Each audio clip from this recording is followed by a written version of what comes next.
इस लेक्चर में हमने वीबीटी यानी valence bond theory for simple molecules और कंपाउंड्स को डिस्कस करना है।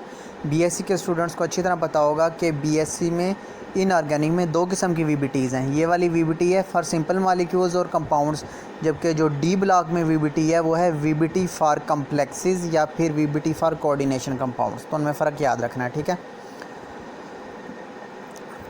वेस्पर के बाद जो थ्योरी आती है वो है VBT. VBT assumption is based that half-filled orbitals of combining atoms interact to form bigger new orbitals called molecular orbitals। अब ये हमें पता है कि वीबीटी के मुताबिक जो हाफ फील्ड एटॉमिक ऑर्बिटल्स होते हैं वो आपस में मिलते हैं और बड़े मॉलिक्यूलर ऑर्बिटल्स बना देते हैं, ठीक है। These new molecular orbitals are responsible for making to a system to be a stable one। अब जब मॉलिक्यूलर ऑर्बिटल बन जाता है तो वो सिस्टम या वो कंपाउंड स्टेबल हो जाता है। कैसे? जैसे H अकेला अनस्टेबल है, मगर जब H प्लस H हो जाएगा, H2 हो जाएगा तो ये मॉलिक्यूलर बन जाएगा और ये स्टेबल हो जाएगा, ठीक है। इसके बारे में हिटलर और लंदन ने बताया था। उन्होंने इलेक्ट्रॉन वेव ऑर्बिटल को कहा था कि एक इलेक्ट्रॉन दूसरे के इलेक्ट्रॉन वेव के साथ कंबाइन होता है और एक कोवलेंट बॉन्ड बन जाती है। जैसे H का एक इलेक्ट्रॉन दूसरे H के इलेक्ट्रॉन के साथ कंबाइन होगा और एक बॉन्ड बन जाएगी, उसको हम कोवलेंट बॉन्ड कह देंगे। अब वीबीटी की दो कंडीशंस हैं। The two overlapping orbitals must be valence orbitals. अब आपको पता है कि केमिस्ट्री में हमेशा ज़्यादा इंपॉर्टेंट होता है वैलेंस ऑर्बिटल्स। वो ऑर्बिटल्स आपस में मिलेंगे जो आखिरी शेल वाले होंगे। दूसरा, मस्ट बी हाफ फील्ड होंगे तभी तो शेयरिंग होगी, ठीक है। And must retain their identities, और वो अपनी शनाख्त बरकरार रखेंगे मॉलिक्यूलर ऑर्बिटल बनने के बाद भी।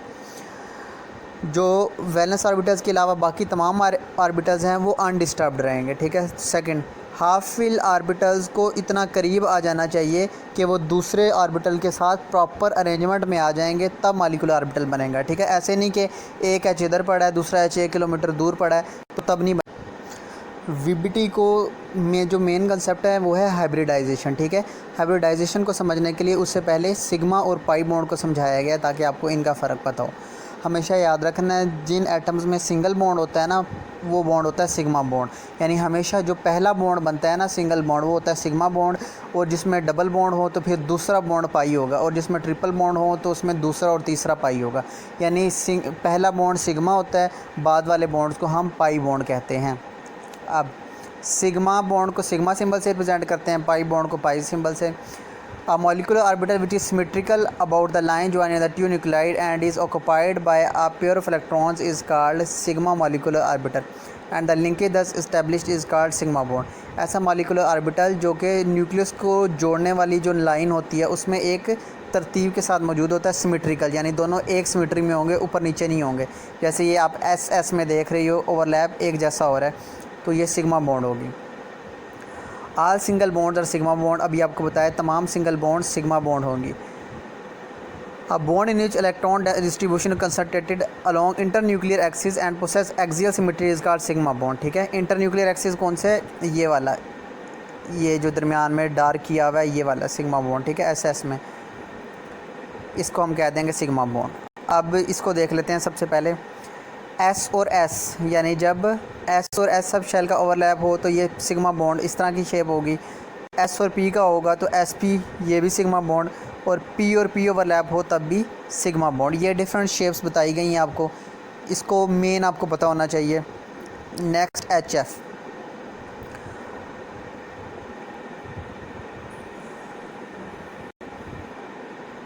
अब एच एफ की ये डायग्राम हमने एमओटी में भी पढ़नी है। इधर देखो, एक H का एटम राइट साइड पे है, ये H का एटम राइट साइड पे है हमारे, ये H का पहला ही इसका वैलेंस शेल है, ये इसका वैलेंस शेल। जबकि फ्लोरीन का वैलेंस शेल होता है 2p फुल, ये ठीक है।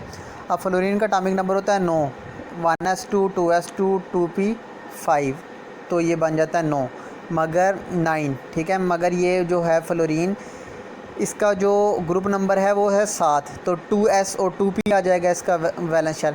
मगर उस वैलेंस में भी फिर बॉन्ड बनाने के काबिल है सिर्फ 2px, ठीक है। बॉन्ड बनाने के काबिल कौन है? 2px। तो इसका p और हाइड्रोजन का s जब ओवरलैप होगा इसको हम कह देंगे sp ओवरलैप, ठीक है। क्योंकि इलेक्ट्रॉन वही बॉन्डिंग में हिस्सा लेता है जो वैलेंस इलेक्ट्रॉन हो, तो फ्लोरीन का 2px हिस्सा लेगा और इसका तो इसका p ऑर्बिटल है जबकि हाइड्रोजन का s है, तो दोनों को मिला के हम कह देंगे sp ओवरलैप। ये ऐसे ओवरलैप होगा, ये फ्लोरीन है, ये इसका px py pz है, तो ये वाला इसका ओवरलैप हो जाएगा HF बन जाएगा ये। और फ्लोरीन का कौन सा मिल रहा है हाइड्रोजन के S के साथ, ये गोल जो स्ट्रक्चर है ये S होता है, ठीक है, S सब शेल होता है गोल, जबकि ये जो फ्लावर्स वाला है ये P की टाइप्स हैं। तो जो P वाला हिस्सा इसके साथ मिल रहा है ये X एक्सिस वाला है, तो PX है फ्लोरीन का और S है हाइड्रोजन का। उसके बाद formation of fluorine molecules can be represented as. अब फ्लोरीन के बाकी जितने भी इलेक्ट्रॉन्स हैं ना पेयर्ड हैं, ये अब आप देख रही हो कॉन्फ़िगरेशन में 1s 2s 2pz 2py ये सारे पेयर्ड है, सिर्फ 2px वाला अनपेयर्ड है, तो फ्लोरीन बॉन्ड बनाएगा 2px वाले के साथ। इसी वजह से जो बाकी इसके आखिरी शेल में हैं वो लोन पेयर बन के आ जाएंगे। 2py वाला एक लोन पेयर आ गया, 2pz वाला एक लोन पेयर आ गया और 2s वाला एक लोन पेयर आ गया। ये पहला 1s वाला क्यों नहीं आया, क्योंकि ये वैलेंस शेल नहीं है, वैलेंस शेल हो रहा है 2s से, तो एक बॉन्ड बन गई, बाकी सारे ये जो 1 2 3 ये 3 लोन पेयर बन के फ्लोरीन पे आ जाते हैं। उसके बाद पाई बॉन्ड, जो सिग्मा बॉन्ड था वो बनता है हेड टू हेड ओवरलैप से, जबकि पाई बॉन्ड बनता है साइड वाइज ओवरलैप से, यानी ऊपर और नीचे से, ठीक है।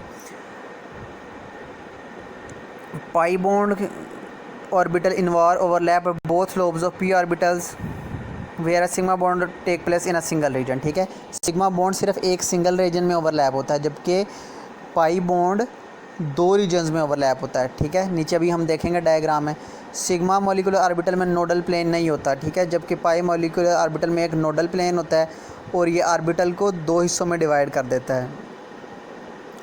अब ये एग्जांपल देखते हैं हम, ऑक्सीजन की एग्जांपल है, ठीक है। ऑक्सीजन कितनी बॉन्ड्स बनाता है, ऑक्सीजन 2 बॉन्ड्स बनाता है, O + O O2, यानी ऑक्सीजन स्टेबल होता है मॉलिक्यूलर फॉर्म में। अब ये एक ऑक्सीजन है, ऑक्सीजन का एटॉमिक नंबर 8 है, ये लिखा हुआ है 1s2 2s2 2p4, ठीक है, 2p4। तो इसका कौन सा अनपेयर्ड है, 2px और 2py, तो ऑक्सीजन ने बॉन्ड बनानी है with the help of 2px और 2py, ठीक है। तो 2px से पहली बॉन्ड जो बनती है वो सिग्मा बॉन्ड है और 2py से बनी है पाई बॉन्ड। अभी हमने पढ़ा है पाई बॉन्ड 2 रीजन्स में होती है। अब आप देखो above the plane and below the plane, ऊपर भी पाई हो रहा है नीचे भी पाई, जबकि सिग्मा एक ही रीजन में है, तो ये हो जाएगी ऑक्सीजन की बॉन्ड, ठीक है। तो O डबल बॉन्ड O ये सिग्मा और पाई बॉन्ड, यानी ऑक्सीजन में 2 बॉन्ड्स हैं, पहली बॉन्ड सिग्मा दूसरी बॉन्ड पाई।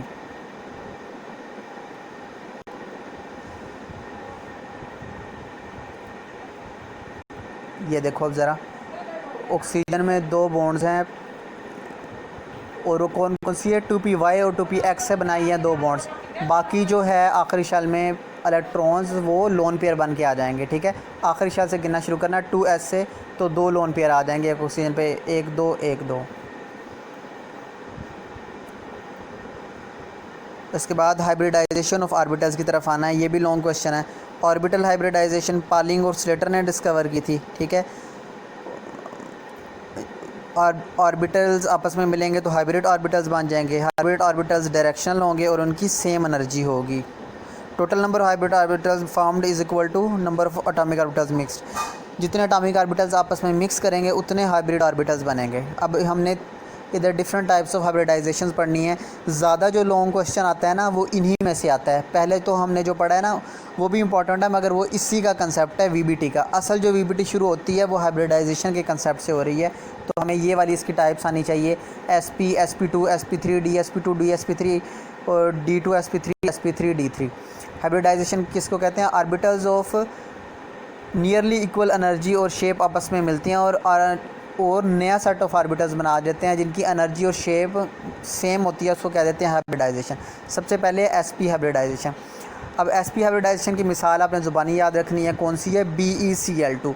अब BeCl2 में ज़्यादा इंपॉर्टेंट होता है सेंट्रल एटम। सेंट्रल एटम वो होता है जिसके साथ बाकी अटैच हों, यानी जो एक मौजूद हो।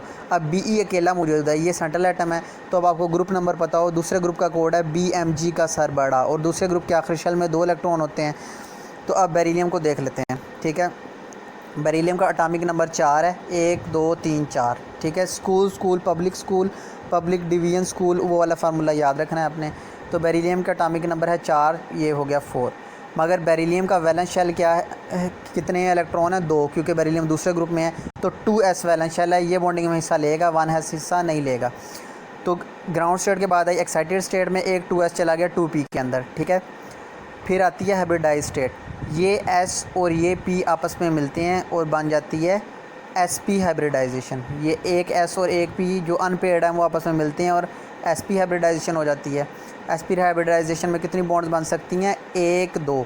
अब ये दोनों ऑर्बिटल्स sp हैं, ये 2 बॉन्ड्स बना सकते हैं। तो वो 2 बॉन्ड्स किसके साथ बनेंगी, एक Cl आ जाएगा तो ये 2 इलेक्ट्रॉन हो जाएंगे, एक बॉन्ड, दूसरा Cl आ जाएगा तो 2 इलेक्ट्रॉन हो जाएंगे, तो 2 बॉन्ड।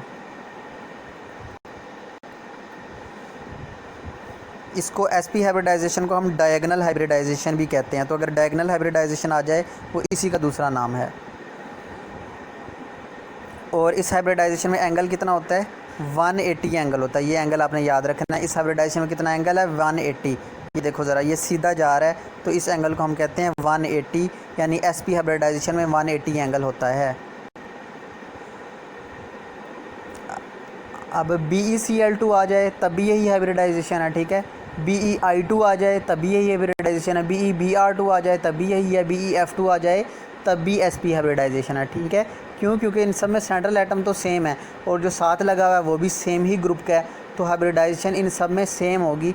फ़र्क ये है कि जहाँ चेंज आ रहा है उधर आपने Cl की जगह F लगा देना, बाकी सारा वैसे ही सेम होगा।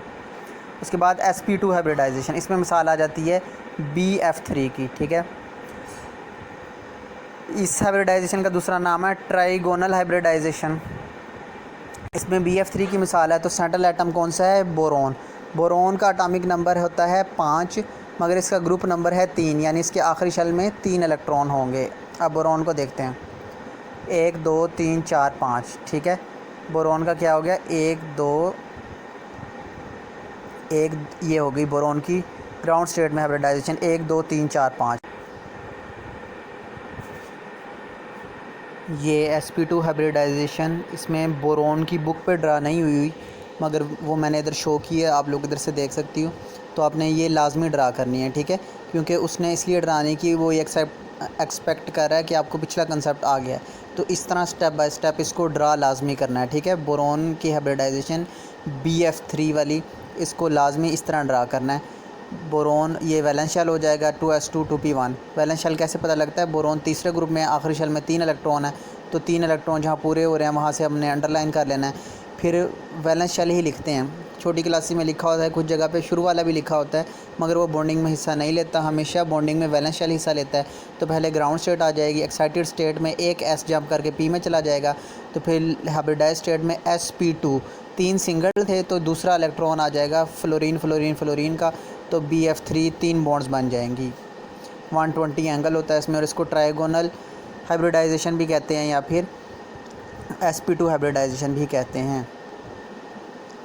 उसके बाद sp3 हाइब्रिडाइजेशन है मीथेन वाली, इसको टेट्राहेड्रल हाइब्रिडाइजेशन भी कहते हैं। इसमें सबसे पहले कार्बन की ग्राउंड स्टेट आ गई। कार्बन का आखिरी शेल में होते हैं 4 इलेक्ट्रॉन। वैसे कार्बन का एटॉमिक नंबर 6 है, वो इस तरह लिखेंगे 1, 2, 3, 4, 5, 6, मगर आखिरी शेल में 4 इलेक्ट्रॉन है, तो आखिरी शेल किधर से शुरू होगा, 2s से शुरू होगा। तो ग्राउंड स्टेट में 2s, ये ग्राउंड स्टेट। एक्साइटेड स्टेट में एक इलेक्ट्रॉन जंप कर गया, ये हो जाएगा। और हाइब्रिडाइज स्टेट में sp3, एक s और 3 p मिल जाएंगे तो 4 ऑर्बिटल्स बन जाएंगे। ये sp3 हाइब्रिडाइजेशन है, इसको टेट्राहेड्रल हाइब्रिडाइजेशन भी कहते हैं। और ये इस तरह की बनेगी ज्योमेट्री, 109.5 एंगल होगा और टेट्राहेड्रल ज्योमेट्री होगी। ये 4 सिंगल्ड है ना, तो इसका नेक्स्ट स्टेप भी हो सकता है जैसे बाकियों में किया है, इन सब को डबल कर दोगी और ऊपर लगा देना H H H H, यानी जब 4 इलेक्ट्रॉन आ जाएंगे तो एक एक इलेक्ट्रॉन और आ जाएगा और 4 बॉन्ड्स बन जाएंगी, ठीक है।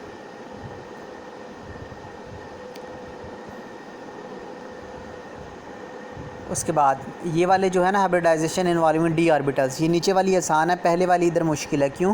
क्योंकि इसका कंसेप्ट d ब्लॉक से आता है, तो d ब्लॉक रिवाइज़ हो तो इसको करना आसान होता है। मैं इसको एक्सप्लेन कर देता हूँ अभी। DsP2 हाइब्रिडाइजेशन में एग्जांपल आपने याद रखनी है किसकी है। DsP2 में हाइब्रिडाइजेशन किसकी एग्जांपल किसकी है, PTNH3 4 2 पॉजिटिव, ठीक है। PTNH3 4 2 पॉजिटिव, इसमें हाइब्रिडाइजेशन है DsP2 और इस हाइब्रिडाइजेशन की ज्योमेट्री का नाम होता है स्क्वायर प्लेनर, ठीक है। इसमें Pt सेंट्रल मेटल एटम है, NH3 लिगेंड है। Pt ने 4 बॉन्ड्स बनाई है ना, तो 4 ऑर्बिटल आने चाहिए DsP2, तो D की पावर 1, S की 1, P 2, DsP2 हो जाएंगे 4। तो इसमें DsP2 हाइब्रिडाइजेशन है। तो इसको कैसे ड्रा करना है वो अब देख लेते हैं। इधर ड्रा नहीं हुई तो आपको ड्रा करनी आनी चाहिए, तो इस तरह ड्रा होगी। ये जो NiCN4 2 नेगेटिव है ना, ये वाली ज्योमेट्री तो ड्रा हुई है। किधर ड्रा हुई है? इधर नहीं बल्कि D ब्लॉक में ड्रा हुई है, ठीक है। D ब्लॉक में VBT फॉर कम्प्लेक्सेस में ड्रा हुई है, उधर से आप लोग देख सकती हो। PT NH342 पॉजिटिव ड्रा नहीं हुई, वो आपने ड्रा करनी है, वो मैंने ड्रा की है, इधर से देख सकती हो। अब PT का एटॉमिक नंबर देखो है 78, ये ग्राउंड स्टेट है।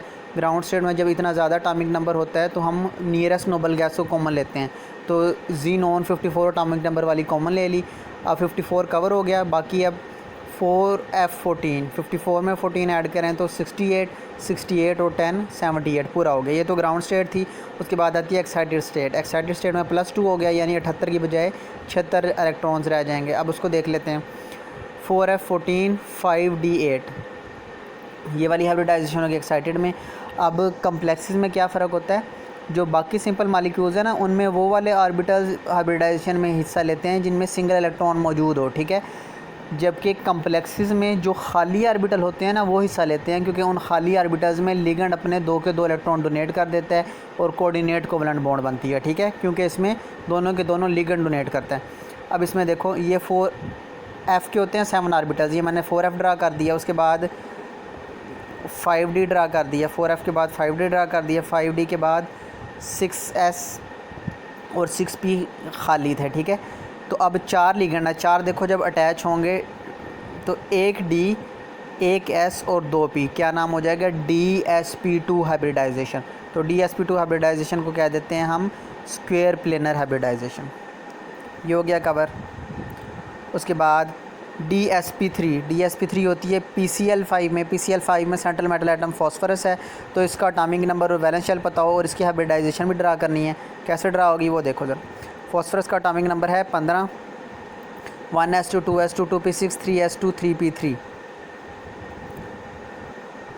अब ग्राउंड स्टेट में वैलेंस शेल शुरू हो रहा है 3s से। क्या कैसे पता लगा? क्योंकि आखिरी शेल में 5 इलेक्ट्रॉन है, ये 5वां ग्रुप है, नबील पोला असलम साहब भाई वाला। तो S3s2 3p3, 3s 3p3, ये ग्राउंड स्टेट। एक्साइटेड स्टेट में एक इलेक्ट्रॉन जंप कर जाएगा 3D में। 3p में क्यों नहीं किया? क्योंकि हाफ फील्ड ऑर्बिटल स्टेबल होते हैं। अब sp3d हाइब्रिडाइजेशन हो जाएगी। तो ये 1 2 3 4 5 ऑर्बिटल्स मिला के लिख देने हैं। फॉस्फोरस के पास सिंगल थे, दूसरा इलेक्ट्रॉन क्लोरीन ने दे दिया, तो PCl5 ट्राइगोनल बाई पैरामिडल 120 और 80 एंगल होगा। ये भी लाजमी ड्रा करनी है, आपने बुक पे ड्रा नहीं है, इधर से देख के आप लोगों ने ये बुक पे ड्रा कर लो या रजिस्टर पे ड्रा कर लो, ये लाजमी लिखनी है। उसके बाद लास्ट पे है, नेक्स्ट आती है SF6 की हाइब्रिडाइजेशन। SF6 कौन सी एग्जांपल में आता है? D2sp3 में, ठीक है, D2sp3 में। अब जैसे ये PCl5 था ना, 5 बॉन्ड्स बनी हैं, तो पावर बराबर होनी चाहिए। अब देखो ज़रा, sp3d, 1s 3p हो गए 4 और d 5, तो 5 बॉन्ड्स बनती हैं, तो इससे मुराद है sp3d, तो इनकी पावर्स 5 बनती हैं, ठीक है। ऊपर था 4 बॉन्ड्स बनी, तो उन ऑर्बिटल्स की पावर 4 होनी चाहिए। DsP2, ठीक है, ऊपर वाला DsP2 4, नीचे वाला sp3d 5, उसके बाद 6 बॉन्ड्स वाला SF6 sp3d3, ठीक है। अब सल्फ़र का एटॉमिक नंबर 16 है। वैलेंस शेल NS2 NP4, तो वैलेंस शेल लिख दिया। ग्राउंड स्टेट के बाद आई एक्साइटेड स्टेट। एक्साइटेड स्टेट में पेड़ वाला एक इलेक्ट्रॉन जंप कर जाएगा आगे 3D में। अब कितने हो जाएंगे? 6 ऑर्बिटल्स हैं और बाकी दूसरा इलेक्ट्रॉन फ्लोरीन से आ जाएगा, ये हो जाएगी sp3d3। कौन सी हाइब्रिडाइजेशन हो जाएगी? sp3d2 हाइब्रिडाइजेशन हो जाएगी। कौन सी? sp3d2 लिखना है इसको, sp3d2। S1 P3 मिला के हो गए 4, उसके बाद D2 6, तो sp3d2 हाइब्रिडाइजेशन होती है SF6 के अंदर। इसको ज़्यादा बेटर है आप D2sp3 की बजाय लिखो sp3d2, क्योंकि sp3 पहले हैं और D2 बाद में आया। अब लास्ट पे है IF7, इसमें अब 7 बॉन्ड्स बनी हैं तो sp3d3 हो जाएगा। आयोडीन का एटॉमिक नंबर है 53। इसमें कॉमन ले लेंगे क्रिप्टॉन को। अब हमने sp3d3 हाइब्रिडाइजेशन पढ़नी है। इसमें एग्जांपल है IF7 की। तो सेंट्रल मेटल एटम हो जाएगा I यानी आयोडीन। आयोडीन का एटॉमिक नंबर है 53। अब 53 बहुत ज़्यादा एटॉमिक नंबर है, इसको स्कूल वाले फार्मूले से कंप्लीट लिखना मुश्किल है काफ़ी। तो जब इतना ज़्यादा एटॉमिक नंबर आ जाए तो उसके नियरेस्ट नोबल गैस को ले लेते हैं, ठीक है। नियरेस्ट उसके नोबल गैस कौन सी है? क्रिप्टॉन, क्योंकि इसका एटॉमिक नंबर 53 है। क्रिप्टॉन से अगली नोबल गैस जीनोन का 54 है, तो ज़्यादा वाले को कॉमन नहीं ले सकते, तो हमने 36 यानी क्रिप्टॉन को कॉमन ले लिया। तो अब 53 पूरा करते हैं। 36 में 4d10 गए 46 और 5s2 47 48 और 5 हो जाएंगे 53 पूरा हो गया एटॉमिक नंबर। अब इसकी कन्फिग्रेशन देखते हैं। 4d10 तो कंप्लीट है, यानी कोई भी खाली नहीं है, तो इसको लिखने की ज़रूरत नहीं है। तो 7 बॉन्ड्स हमने पूरी करनी है, तो हमने लास्ट वाले 7 को देखना है। 4d10 को इसलिए नहीं लिखा हुआ बुक में क्योंकि ये कंप्लीट है, ये बॉन्डिंग में हिस्सा नहीं लेगा। 5s2 से वैलेंस शेल शुरू हो रहा है, क्यों? क्योंकि आयोडीन 7वें नंबर पे है। 7वें नंबर वाले के आखिरी शेल में 7 इलेक्ट्रॉन होते हैं, तो 5s2 से लिखना शुरू करना है। वैलेंस शेल हिस्सा रहता है हाइब्रिडाइजेशन। ये 5s2 5p 5d, ठीक है। ये थी ग्राउंड स्टेट। ग्राउंड स्टेट के बाद आ गई एक्साइटेड स्टेट। जो डबल वाले इलेक्ट्रॉन थे, पेयर्ड थे, वो जंप कर गए आगे वालों में। अब 7 हो गए थे एम्प्टी, 7 हो गए थे सिंगल इलेक्ट्रॉन्स। अब वो 7 बॉन्ड बना लेंगे फ्लोरीन के साथ, तो 2 इलेक्ट्रॉन्स हो जाएंगे, तो IF7 बन जाएगा। इस ज्योमेट्री को कहते हैं पेंटागोनल बाईपिरामिडल ज्योमेट्री। ये जितनी ज्योमेट्रीज हमने पढ़ी हैं उसका ओवरव्यू है इस टेबल के अंदर, तो इस टेबल से आपको आइडिया हो जाता है कि हमने कौन कौन सी एग्जांपल किस में लिखनी है। उसके बाद समरी ऑफ हाइब्रिडाइजेशन। हाइब्रिडाइजेशन की क्या समरी है? एक एक्साइटेड स्टेट आती है जिसके अंदर पेयर्ड इलेक्ट्रॉन अनपेयर हो जाते हैं। नंबर 2, जो प्योर एटॉमिक ऑर्बिटल्स हैं वो एक्साइटेड स्टेट में मिक्सड हो जाते हैं और हाइब्रिडाइज्ड ऑर्बिटल्स बना देते हैं। हाइब्रिडाइज्ड ऑर्बिटल्स की डिफरेंट ओरिएंटेशन होती है स्पेस